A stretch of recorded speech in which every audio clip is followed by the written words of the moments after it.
Good day, everyone. Good day to you, sir. I am Ariel F. Cruda, and we are the Group 3. We are here to present our topic entitled The Private Digital Self versus the Public Digital Self.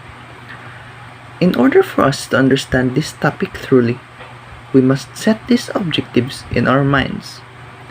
At the end of this lesson, we'll be able to understand and learn what is digital self, and we'll be able to differentiate private digital self to public digital self.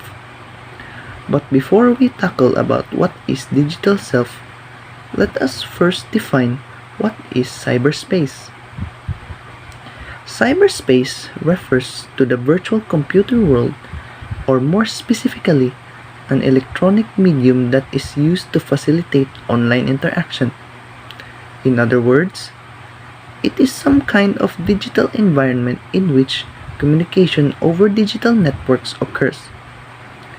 These days, more people are becoming active in using the cyberspace for research, pleasure, business, communication, and other purposes. Indeed, the cyberspace is a great help for everyone. On the other hand, people assume different identities while in the cyberspace. People act differently when they are online and offline. We have our real identity and online identity.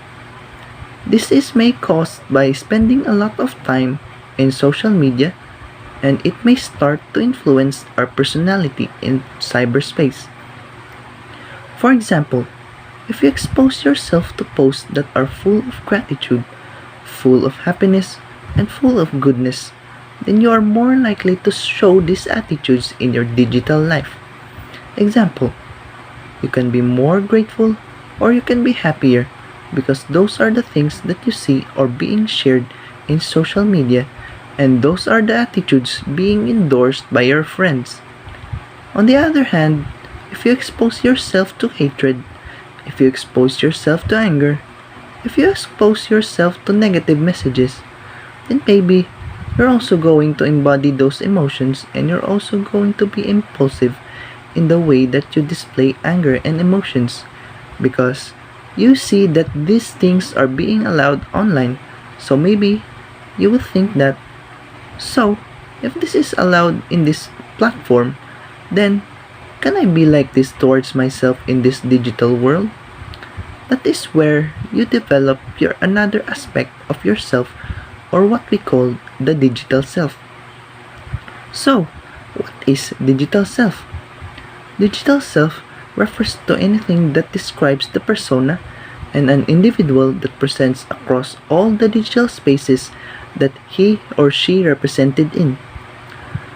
Among the Filipino youth, the use of digital technology has been now become part of the self, or what we call digital self.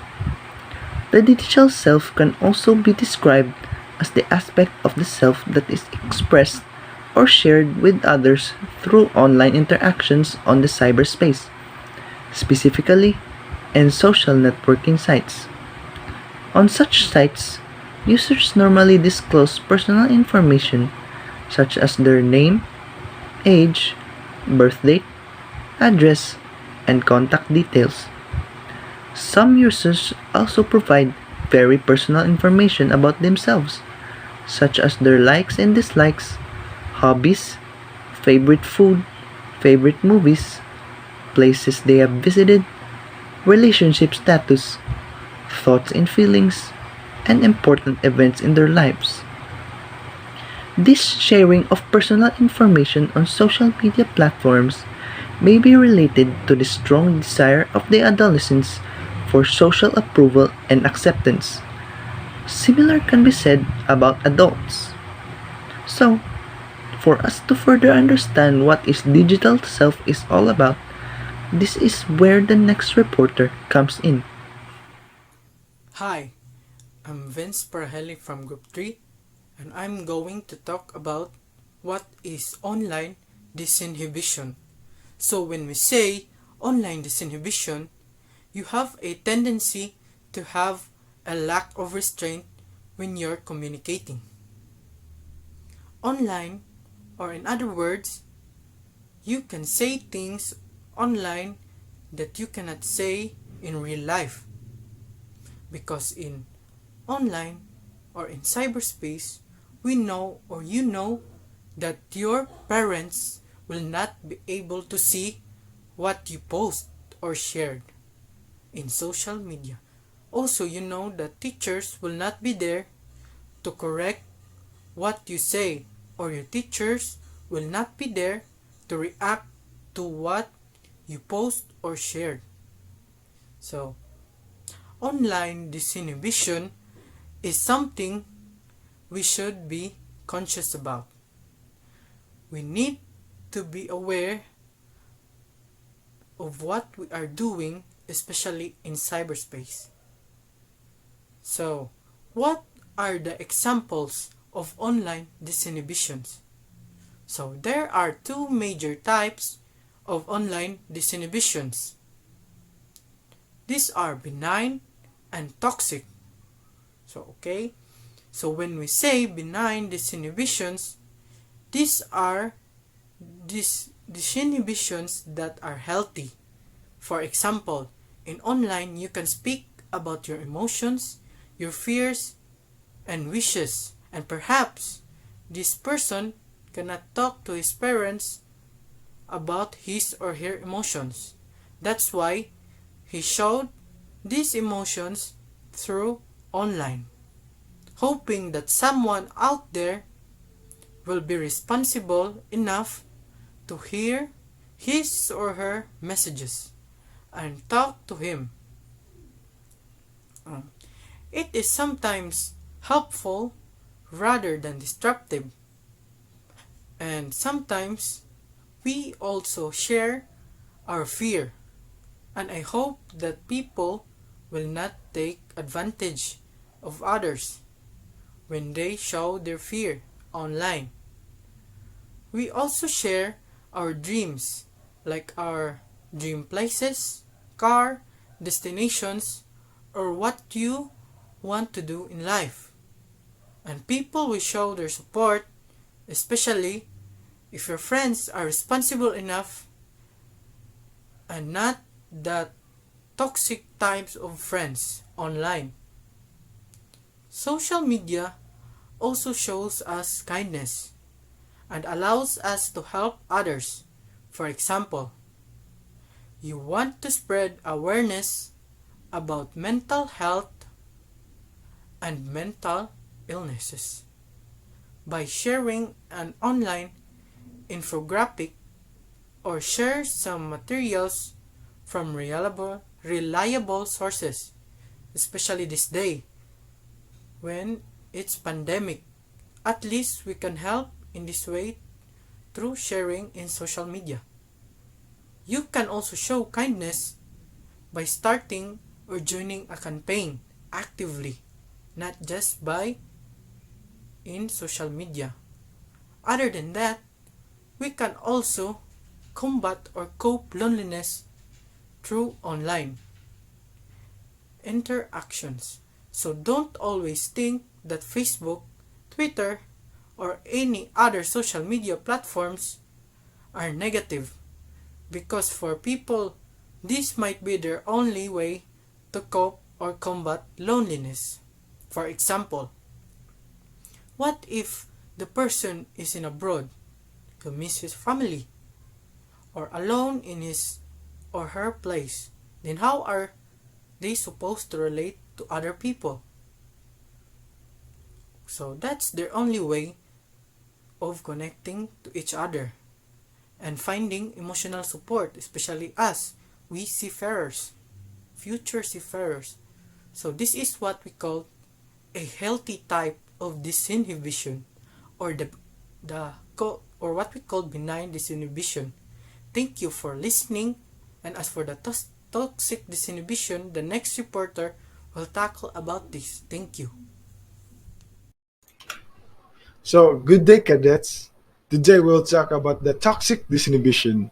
So, if you guys wondering what's toxic disinhibition is, another type of online disinhibition is called toxic disinhibition, which represent an increased tendency towards the inflaming and inappropriate behaviors. These often contain hostile language and swearing and even threats. This norm describes the negative effects of the loss inhibition on the cyberspace. So that is the definition of toxic disinhibition. So if you guys want to know what is an example of toxic disinhibition, we have the rude language, harsh criticism, anger, hatred, threats, even pornography and violence, cyberbullying, threatening, humiliating, spreading rumors, making fun of others, and cyber harassment or exploitation. Those were the examples of toxic disinhibition. So let's go to the online disinhibition effect.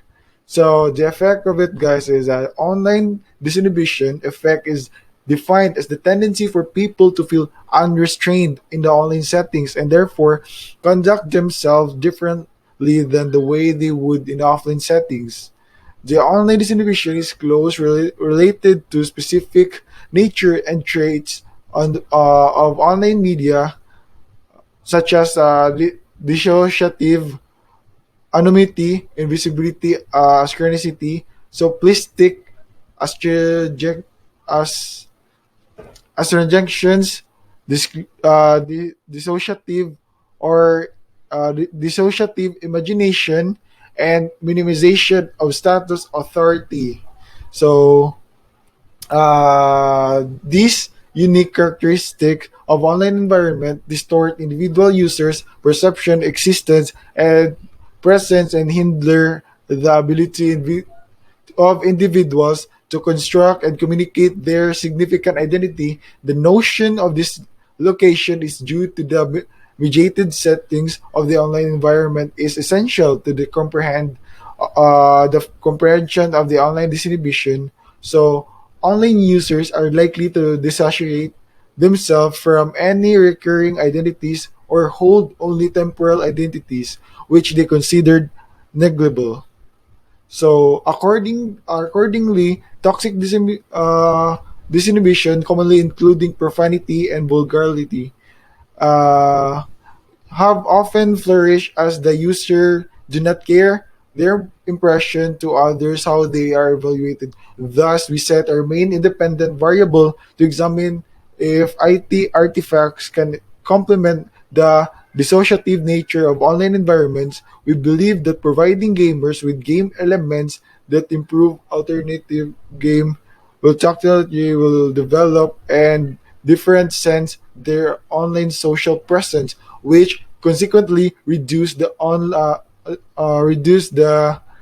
occurrence of the toxic disinhibition.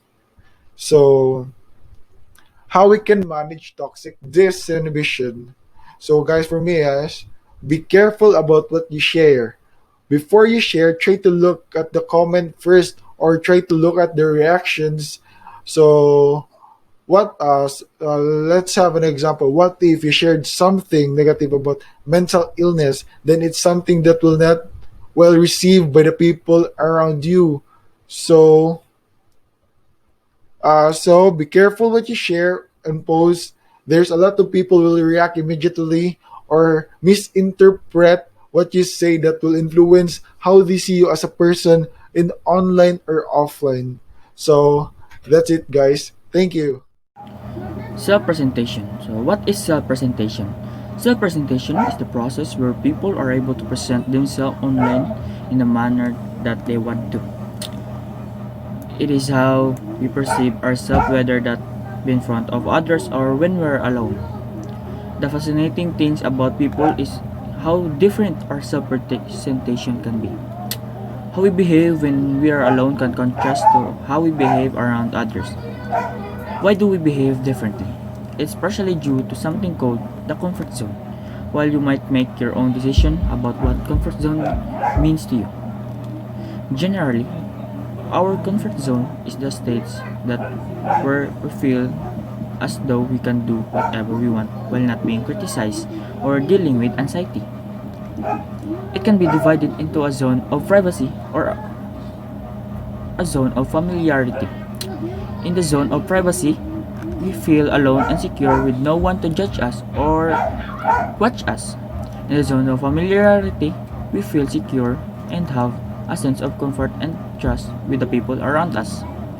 In this zone, you don't necessarily feel shame or guilt if you do socially unacceptable things. Often, this zone is full of your friends and family who have come to accept you for who you are.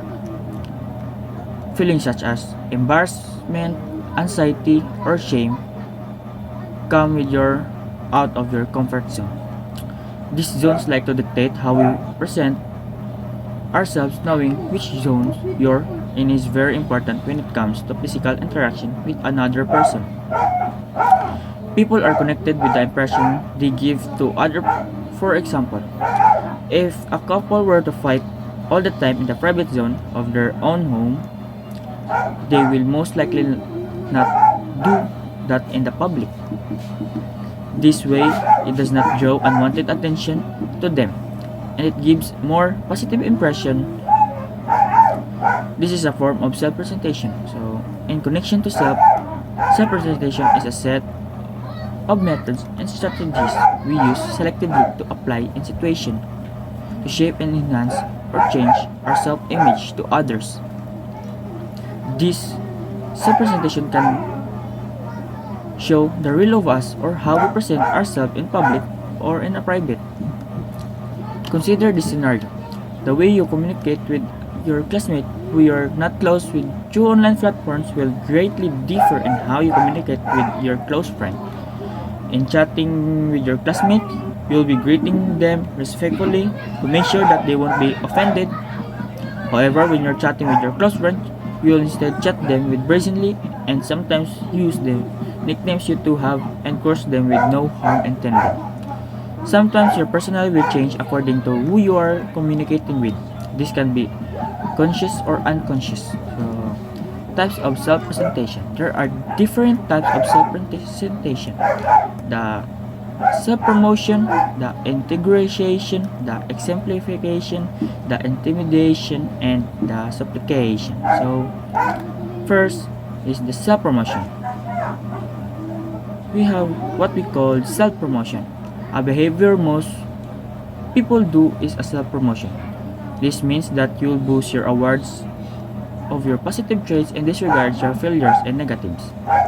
And when we say self-promotion, this is the type of self-presentation where we try to show that we are better or more capable than others, so that others will admire us or they would think highly of us. So that is self-promotion. But in real life, you may not be as good as you are trying to show online. So for example, when you are on Facebook Live, you will show you the attitude that make your viewers adore you, so that they will like you even more and they will continue to watch and appreciate your live stream. Good afternoon, classmates.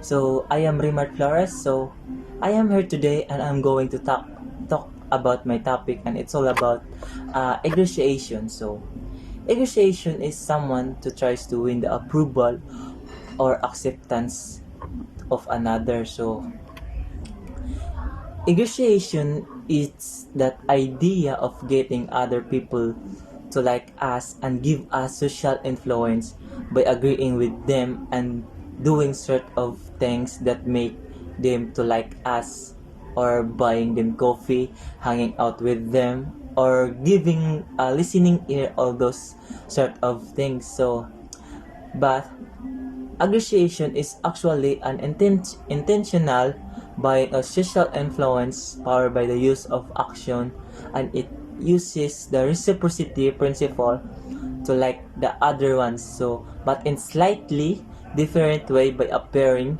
similar to you, liking what you like and agreeing with you. So I'm buying a reciprocal response that you should actually like me or agree with me and feel like you are similar to me. So it's related reciprocity principle where the social influence is gained through the giving something to somebody else who then the feels need to reciprocate that what reciprocate that back to you in the form of social influence. So for example, the negotiation is we all want to people like us, and we all want to feel like we to feel we are part of the community or the group that accept and welcome to us. So let's say, how can we people like us to like us? So you only need to tell the person or to the people the next to you like something that he likes. So you need to have a lifelong friends, and it's a complicated nowadays. So the next one is exemplification. So exemplification is a strategic self-sacrifice or observed may recognize dedication. So exemplification is these are the people who have the intention to make others feels that they are not as good as him, and these are people who will show that they are hardworking, that they are dedicated on the other to other are not as worthy as him. So and he stay at work, and he always study in even at the night. This one way to make other feels bad or to make other that they are not good enough. So do not engage in such as. So that's all my topic. Thank you. Good day, everyone. My name is Niño Rey. So today, we are going to tackle about intimidation and supplication. First, let's talk about intimidation. What is intimidation? Intimidation involves showing off authority or power to potentially punish or degrade others. The person who is using intimidation tries to appear dangerous, ruthless, or even violent. This act of manipulation elicits fear and anxiety to those who experience intimidation from a person. So for example, you posted on Facebook that you are a gangster. So you are the boss in the gang, and the people who read those get scared of you. And another example is that you posted a day in your social media that you have a real gun, to have respect to the people and some to scare them. These people intimidate you by trying to appear tough through staring at you condescendingly or picking a fight with you. This is a manifestation of power where they make you feel scared and intimidated so that you will behave or respect them. In addition, intimidation exists for the person to be given attention. On the other hand, supplication is the act of purposely emphasizing their incompetence or weakness, such as a self-deprecation wherein they want to appear helpless. This is a way to motivate others to provide assistance and care out of pity or guilt. For example, in a platform TikTok, wherein there are small businesses owners trying to sell their products by using their current state, such as being homeless and stuff. These acts of manipulation, intimidation, and supplication are very prevalent in our society today, wherein a lot of people are motivated by self-interest and self-entitlement. To wrap up my report, let us reflect on ourselves, on how we present ourselves to others. Do we consciously or unconsciously behave like this to others? What are we trying to gain? For what benefits? Self-presentation might be overlooked in terms on how we perceive ourselves and how we want others to see us. But it's very important to know that presentation requires a high level of self-awareness and empathy with others. That's all, and thank you. So, good day everyone. I am Charles Kevin R. Carcedo, and I'm going to talk about the private digital self. As we all know from the previous reporter, The digital self refers to anything that describes the persona and an individual that presents across all digital spaces that he or she represented in the society. Thus, we connect this to our private self. Then, in the digital world, the private self refers to the way you act in the cyberspace. It is not the same as how you act when you by yourself. What does this mean? This means that there is a significant difference of our identity in the cyber world when we engage ourselves to being private rather than in public.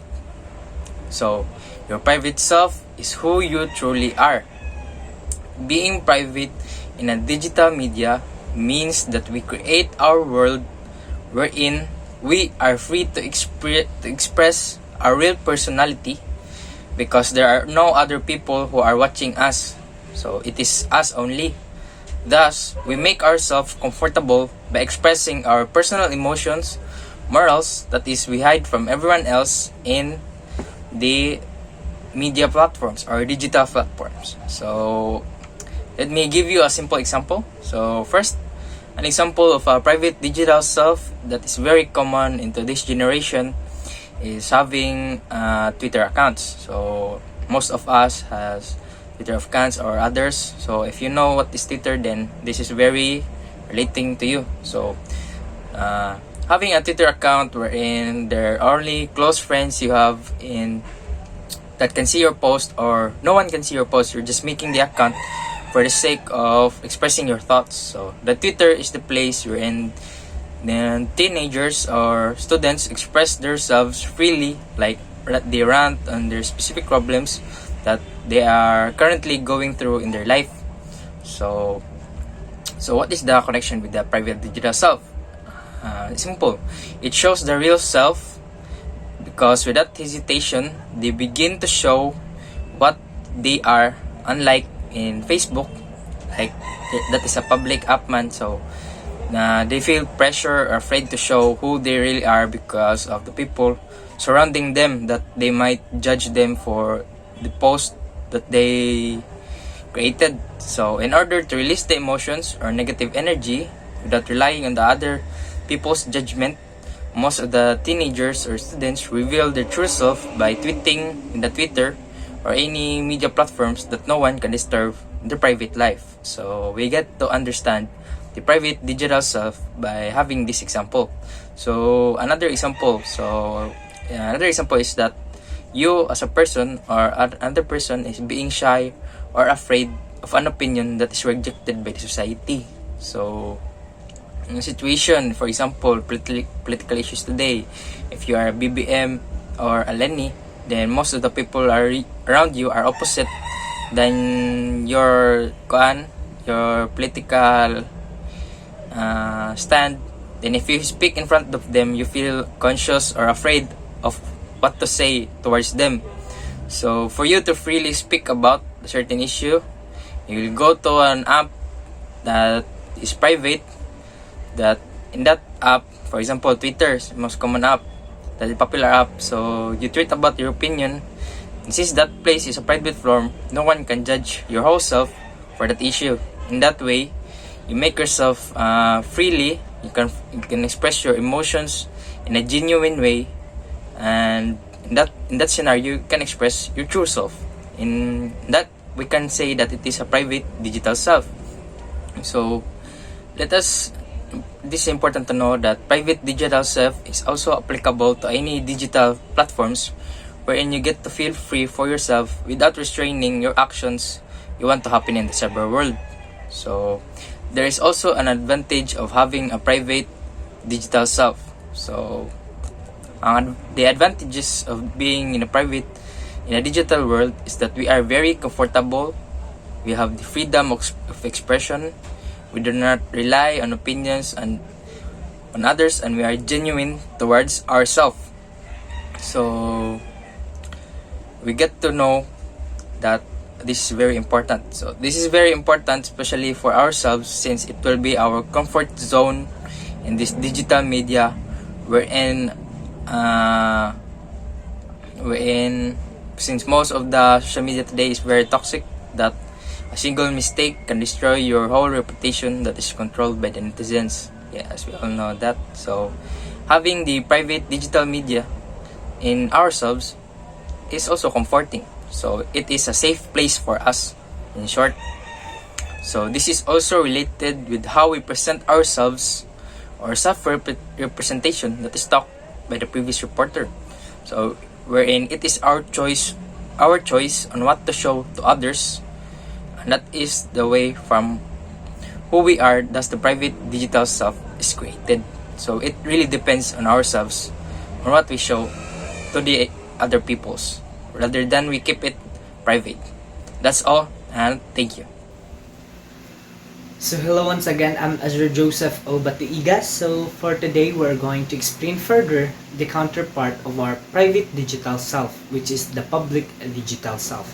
So, if our private digital self is responsible for the way we act by ourselves only and how we show ourselves for who we truly are, on the latter, the public digital self is the part of ourselves that we decided to show to the world. What does it mean? So it means that we choose certain parts of ourselves that we want to expose in the internet or in the cyberspace, in which we filter some specific attributes of ourselves to gain upper hand. Our public digital self also is responsible for what we want other people to view us and how we act with others in cyberspace.